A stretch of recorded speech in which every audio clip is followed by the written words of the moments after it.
Okay, so skipping ahead straight from the 1990s into the early 2000s, as I had alluded to before, when I was a little kid, I was kind of, I wouldn't say obsessed, but I was enamored with ventriloquism and ventriloquist puppets and stuff, and I kept telling my parents, I wanted to get a puppet, I wanted to get a ventriloquist dummy, and just each year I would get something else, and just, it never worked out for me, to quote that one kid from the Polar Express.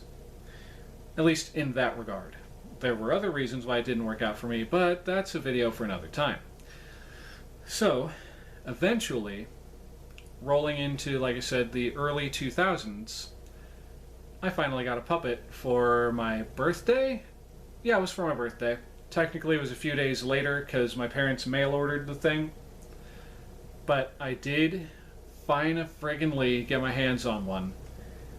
And this puppet, the character, is one of the most famous world-known ventriloquist figures of all time. This guy was the puppet partner of a certain ventriloquist by the name of Edgar Bergen. And if you know that name, you know who it is. My very first ventriloquist figure, Charlie McCarthy.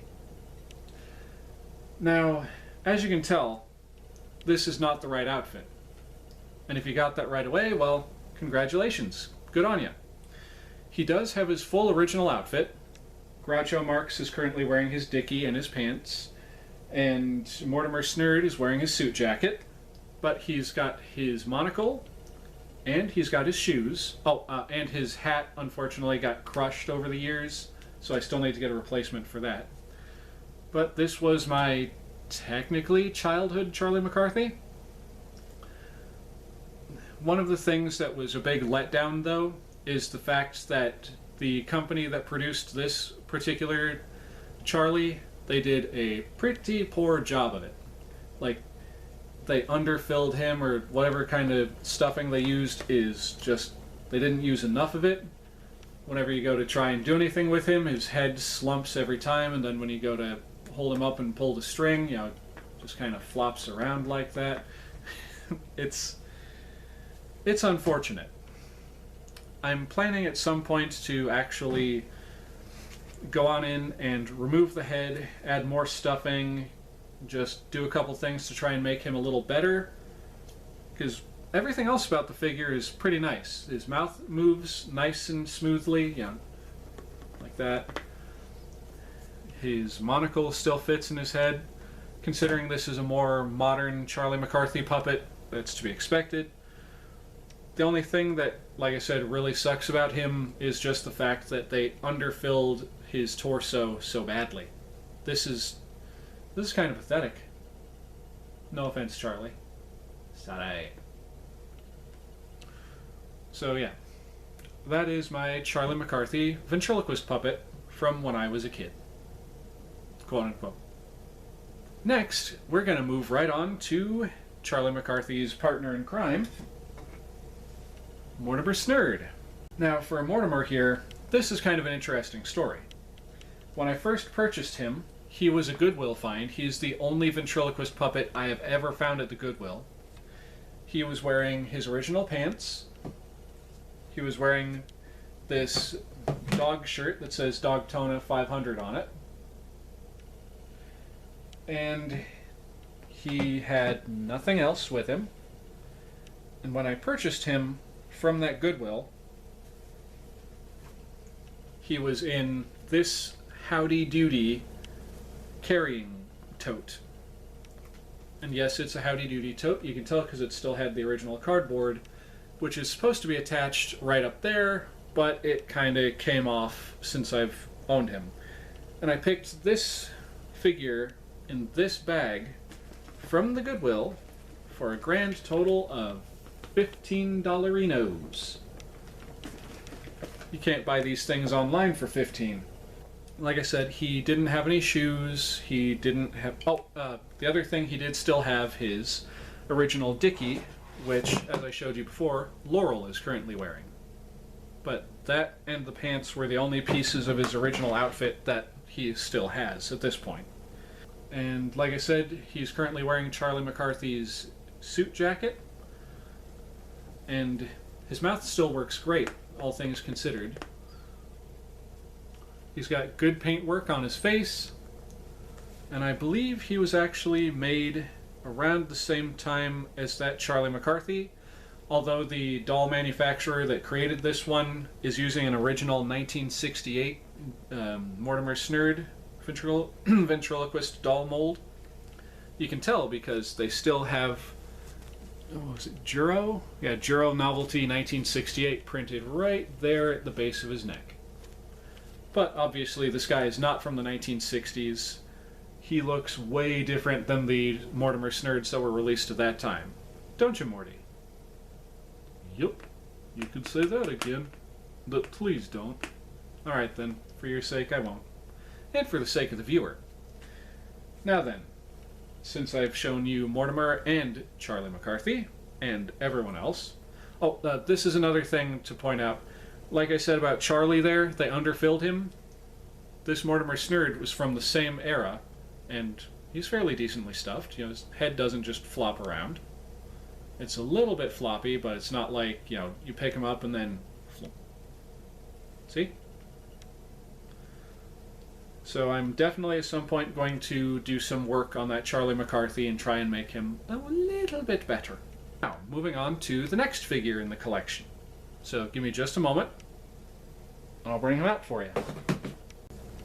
Alright, so technically I already just showed you this figure, but, spoiler alert, it's Howdy Doody.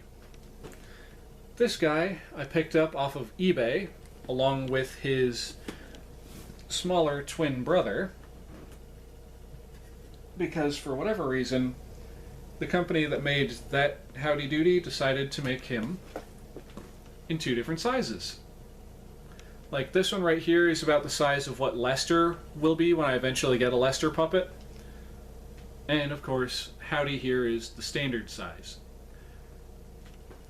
Also, they made note to advertise this, because if you look at that picture I showed you before, up in the background right there, that is this standard size Howdy. And then right there in the front row is this little Doody right here. Got a big Doody and we got a little Doody. And for those who don't know who Lester is, I will just real quick point him out in that photograph. He is there. He is this little goober right here in the gold-colored vest. As I mentioned before, his case did not originally come with him. This came with that Mortimer Snerd puppet from the Goodwill. And Howdy here, along with his twin, I think I already said came from eBay. And when I first got them, they reeked to the high heavens. I don't know what it was, but it was like minty... I was about to say minty guitar smoke. Minty cigar smoke. It was just bad. But these guys are far more recent iterations of the Howdy Doody puppet. If you notice that they have a similar kind of paint to that Mortimer Snerd puppet. As a matter of fact, I think it's just a shade darker than Mortimer's. Or no, it's a shade lighter than Mortimer's. See how it's got that nice gloss finish to it? Looks very professional. Whereas older puppets, I actually at one point had a 1970s Howdy Doody puppet head. The paint was far different on that one. But they're still using the original molds from the 70s, as evidenced by the back of Howdy's neck, where it says E.G. National Broadcasting Company 1972. Still imprinted right there. And for those who don't know why it would have the National Broadcasting Company written on there, Howdy Doody here, the character, was originally shown on NBC back in the day.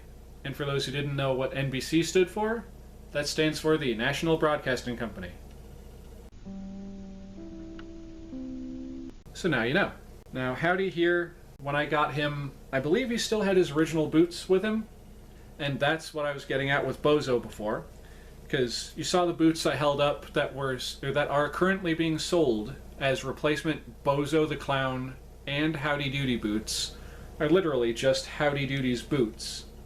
Like, I bought them specifically to put on Bozo, but, you know, they're Howdy's shoes. Anyway, I'm getting myself off topic again. I'm having a tangent, a rant, if you will. And another interesting fact about Howdy Doody, he has one freckle for every state in the Union, according to legend. I don't know if this one does, though. And as a matter of fact, right now, live, this is pre-recorded, I am going to count all of his freckles, because I'm curious. So here we go. Going to count from ear to ear.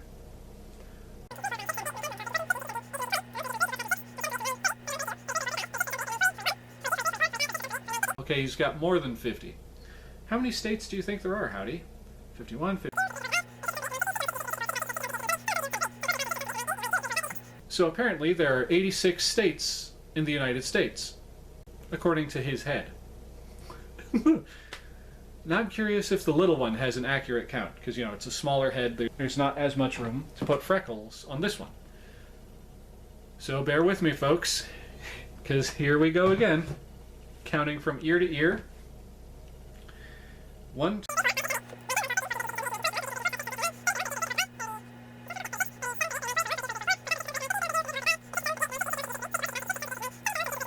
81. He thinks there's 81 states in the Union. Actually, it would only be 80. That's not actually a freckle, that's just a scrape on his nose. Right there on the tip. So, 80 states in the Union. Howdy. You need to go back to school. So, between the two of them, the mouth on the larger Howdy Doody works a lot better than the smaller one, because you've really got to yank on that cord to get his mouth to open up that wide. It's like, yeah, I don't want to pull on it too hard, or else, otherwise, I'm going to rip it out of the back of his head. And apparently, with this Howdy Doody, I don't know when they started using the smaller head sculpt, but it does not have NBC or any of that nonsense on it. It says HD 27 made in China. So there you go. Alright. Now moving on to what I believe to be the last figure in my collection thus far. We'll come back to him in just a second. So get ready. Here we go. Okay, so moving on to the next puppet in my collection, and at the moment the last one that actually, you know, kind of fits the bill for my ventriloquial figures, we have who is quite arguably the most famous ventriloquist puppet, the most famous ventriloquial figure of the 1990s. That's right, you know him, you love him. Every 90s kid's favorite mischief maker, Slappy! Yes, as you can see, I do in fact have Slappy, and if you've actually seen any of my more recent content, you would know that already. Hello, slaves. So yes, I do in fact have Slappy. Now, there are actually several variations of this figure, and there are only variations because people have gone out of their way to buy up the regular cloth-bodied ventriloquial figures of Slappy and went on ahead and turned them into nice wooden-bodied head-stick ventriloquial figures like him. So with Slappy here, there are several different versions. The one I'm currently holding in my hand was released to coincide with the Goosebumps movie, where Slappy had brown eyes and of course he had his painted hair. And the reason I bring that up is because some of the other versions from the same website that I picked up this bugger from, they will actually glue a wig onto his head after they've cut off the top of his head and put in all the mechanics, you know, to make his eyebrows move, to make his eyes go back and forth, make his mouth move. They'll glue a wig on there, and usually those Slappies will have green glass eyes in them. This one specifically was called the Super Deluxe movie model. Anyway, he comes in his standard gray suit. He comes with a rose, and one thing that's unique to mine is I've added a vintage Slappy charm, lenticular charm to go with it. It's supposed to be up in his little knot pocket, because this isn't actually a pocket, it's just it's there. It doesn't go any deeper than that. And, you know, it just keeps falling off. Falling out, I should say. As I was saying, there's the usual cloth-bodied ventriloquial figures like Howdy Doody and Charlie McCarthy here. Just have the string coming out of the back of the neck, which is what this Slappy's life started out as evidenced by the fact that he still has a hole in the back of his head. And with those ones, they look a bit more accurate to this Slappy, although if you can tell, this Slappy is a lot more tan than the ones that we get in person, because Tim Jacobus, and I hope I'm saying that right, I'm thinking it's supposed to be Tim Jacobs, but Tim Jacobus nonetheless, he modeled that Slappy after he gave him more of a wood varnish kind of look to him, whereas this Slappy has more of a skin tone to him, if it wasn't already obvious. So these figures, you get this one. Well, I don't think you can get this one anymore. This one was exclusive to when they were making figures when that movie came out. I'm getting all jumbled up over here right now. So the normal ones will have like little beady eyes like that, but they've got glow-in-the-dark paint, so when Slappy's exposed to light and you turn the lights off, it looks like he's still staring at you from the darkness, which I think is pretty cool. All the rest have this same head sculpt. The only difference is the eyes are, you know, just molded in. They don't actually move like this one does. Oops, his eyes got stuck. That happens from time to time with this guy. It's like his head wasn't molded quite correctly, so when you move his eyes to the left, they stick just a little bit. You just gotta like wiggle the lever or bop his head a little bit to get him to go back. Going to the right side, there's no issue. Yeah, there's this one. There's one where you can get him with auburn or red hair, I guess you'd call it. And of course, most of them have the wigs glued onto them. But generally, the only thing that's really different about those figures is the head. And you can get some that don't have moving eyebrows. You can get some that do have moving eyebrows, with moving eyes, without moving eyes. You can get the head stick version like this, that has the painted on eyes. I kind of want to get one of those, because just that look of Slappy, the iconic, you know, this face, I would love to own one like that. But only time will tell if I'll get one. And the right Slappy. Yep. Sorry, I'm using him with my left hand. Usually I use the right hand for, you know, manipulating him and stuff. Anyways, so, ladies and gentlemen, boys, girls, and everyone in between, that has been my Ventriloquist figure collection as of the date of this recording. Thank you all so very much for coming back and watching my videos, and Ventriloquist Fan 101, I hope you enjoyed this. It was a little bit of a task getting all the puppets into one room. I had them kind of scattered between this room and my office where I usually record Oktoberfest, but a lot of them were in here. Anyway, if you like what you've seen here today, ladies and gents, please feel free to like, comment, and if when that jack-o'-lantern pops up, it's probably already come and gone by now, go ahead and click on old Jack to yourself subscribed. You'll be glad you did. And if you feel like it, go ahead and share my videos with your friends if you think they'll like them. And if you're not sure, share it anyway. You could be surprised.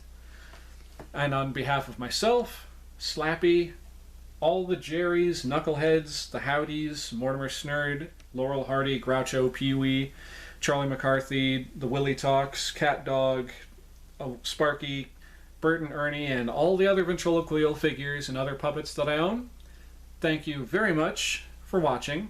I sincerely and truly appreciate it, and I will see you all in the next episode. Later.